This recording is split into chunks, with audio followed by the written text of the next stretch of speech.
மதுரை மாநாட்டில் விஜய் பேசியதை ரசிகர்கள் கொண்டாடி கொண்டிருக்கும் சூழலில் தற்போது வெளியான புகைப்படம் ஒன்று அதனை தலைகீழாக மாற்றிவிட்டது.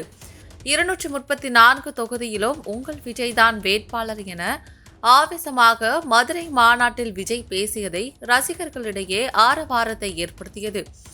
ஆனால் உண்மை என்னவென்றால், பேப்பரில் எழுதி கொண்டு வந்ததை ரசிகர்கள் முன் ஒப்பித்து காட்டியுள்ளார் என்பது தற்போது புகைப்படத்துடன் வெளியாகி அதிர்ச்சியை ஏற்படுத்தியுள்ளது.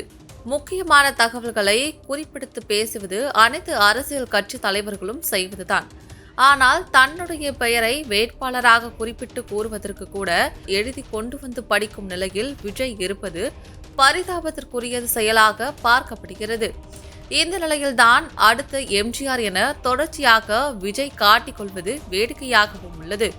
ஏற்கனவே மதுரை மாநாட்டில் ரசிகர்கள் செய்த ரகளை ஒரு பக்கம் மக்கள் மத்தியில் தமிழக வெற்றிக் கழகத்தின் பெயரை கெடுத்த நிலையில், தற்போது விஜய் பேசியதற்கு பின்னால் இப்படி எழுதி கொடுக்கப்பட்ட ஸ்கிரிப்ட் இருந்தது என்பது மக்கள் மனதில் விஜய் வெறும் நடிகர் தான் என்பதை மேலும் ஒருமுறை உறுதிப்படுத்திவிட்டது.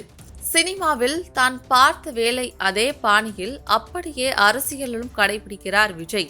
1967 மற்றும் 1977 போன்ற தேர்தலை போல் 2026 தேர்தலில் நாங்கள் தான் ஆட்சியை பிடிப்போம் என்று மாறாப்பு தட்டிக்கொள்ளும் விஜயால் ஒரு பக்க வசனத்தை கூட பார்க்காமல் உணர்வுபூர்வமாக பேச முடியவில்லை என்பது பெரும் அவலம்.